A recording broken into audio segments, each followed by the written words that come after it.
പ്രിയപ്പെട്ട സുഹൃത്തുക്കളെ, നമ്മുടെ കണ്ണൂരിൻ്റെ പ്രമുഖ പേര് കേട്ട ഒരു റെസ്റ്റോറൻറ്റിൻ്റെ പിന്നാമ്പുറ കാഴ്ചയാണ് ഞാൻ നിങ്ങൾക്ക് കാണിച്ചത്. കാരണം വളരെ ദയനീയമായതാണ്.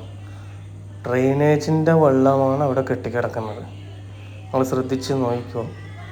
പ്രത്യേകിച്ച് പൊതുജനങ്ങളോട് എനിക്ക് പറയാനുള്ള കാര്യങ്ങൾ എന്ന് വെച്ചാൽ, ഞാനും നിങ്ങളും അടക്കം, അതായത് നമ്മുടെ ഫാമിലി റെസ്റ്റോറൻ്റ് ആണ് ഇവിടെ സംഭവിച്ചിരിക്കുന്ന ഈ ഒരു കാര്യം. പക്ഷെ അതിൻ്റെ പേര് ഞാൻ വ്യക്തമാക്കി പറയാൻ ഉദ്ദേശിക്കുന്നില്ല. അവരെ ബിസിനസ്സിന് കളങ്കപ്പെടുത്താനും ഞാൻ ഉദ്ദേശിക്കുന്നില്ല.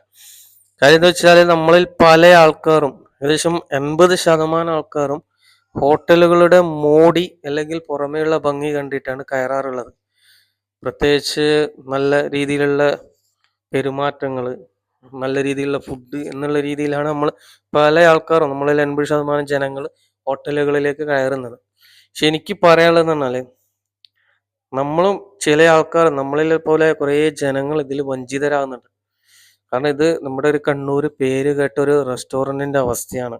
കണ്ണൂരിലെ 50 വർഷം മുന്നേ പഴക്കമുള്ള, അല്ലെങ്കിൽ 60 വർഷം മുന്നേ പഴക്കമുള്ള, പഴക്കം ചെന്ന ഫേമസ് ആയ റെസ്റ്റോറൻറ്റിൻ്റെ അവസ്ഥയാണ് ഇത്. ഞാൻ നിങ്ങളോട് പറയാൻ ഉദ്ദേശിക്കുന്നത്, ജനങ്ങളിലേക്ക് എത്തിക്കാൻ ഉദ്ദേശിക്കുന്നത് പറഞ്ഞാൽ, ഞാൻ എന്നുള്ള ഒരാൾ അവരെ ബിസിനസ്സിന് കോട്ടം വരുത്താനുള്ള ഒരു ഇതല്ല. ആ അവരുടെ പേരിന് ചളിവാരി തേക്കാനോ അങ്ങനത്തെ ഉള്ള ഒരു പരിപാടിയല്ല. പക്ഷെ നിങ്ങൾ മനസ്സിലാക്കേണ്ട കേസ് എന്ന് പറഞ്ഞാൽ, ഇവിടെ നടക്കുന്ന കാര്യങ്ങൾ, അതായത് അവിടെ ഞാൻ അതിൻ്റെ പിന്നാമ്പുറ കാഴ്ചയാണ്. കാരണം അവിടെ നമ്മളൊരു ഫുഡിൻ്റെ സ്റ്റോർ റൂമിൻ്റെ അവസ്ഥയാണ്.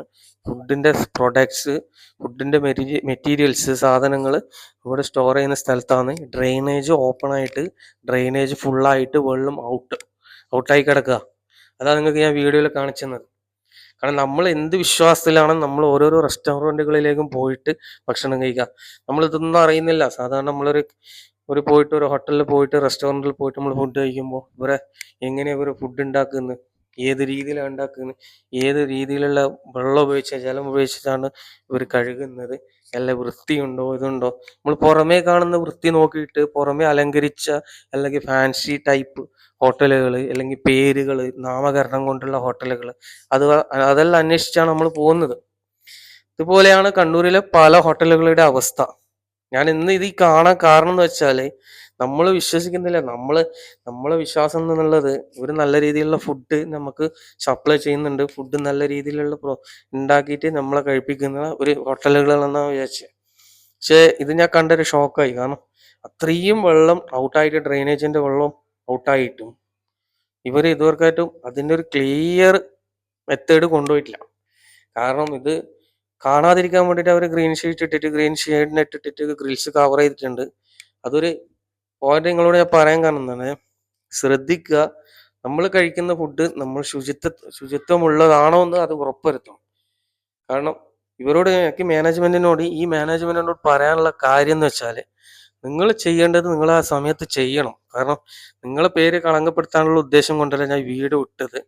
കാരണം ഇത് വെച്ച് കഴിഞ്ഞാൽ നിങ്ങളുടെ പേര് എനിക്ക് പറയാൻ അറിയാനിട്ടല്ല, പക്ഷെ അത് നിങ്ങളിൽ ശ്രദ്ധയില്ലായ്മ കൊണ്ടാകും. പക്ഷെ ഇത്രയും വെള്ളം കെട്ടിക്കിടക്കുന്നതായിട്ടും, ഇത്രയും സാധനങ്ങൾ അവിടെ സ്റ്റോർ ചെയ്യുന്ന സ്ഥലമാണ്, പ്ലേസുമാണ്, അതുവഴിയാണ് അവിടെ ഹോട്ടൽ ജീവനക്കാർ നടന്നു പോകുന്നത്. ഇത്രയും വെള്ളം കെട്ടിക്കിടക്കുന്നു. അതുകൊണ്ട് എനിക്ക് പൊതുജനങ്ങളോടൊന്ന് പറയാനുള്ളത്, നിങ്ങൾ ശ്രദ്ധിക്കുക, നല്ല രീതിയിലുള്ള ഭക്ഷണ രീതികൾ നോക്കുക. ഫുഡിൻ്റെ കാര്യങ്ങൾ വളരെ കർക്കശമായിട്ട് നിങ്ങൾ ശ്രദ്ധിച്ചേ കഴിക്കാൻ പറ്റൂ. ആ ഹോട്ടലിൻ്റെ പേര് പറയുകയേ ചെയ്യില്ല. കാരണം അവർക്ക് മനസ്സിലാവും ഏത് ഹോട്ടലാണ്. ഇതിൻ്റെ മുതലാളിമാർക്ക് അല്ലെങ്കിൽ അതിൻ്റെ മാനേജ്മെന്റിന് കാര്യങ്ങൾ മനസ്സിലാകട്ടെ.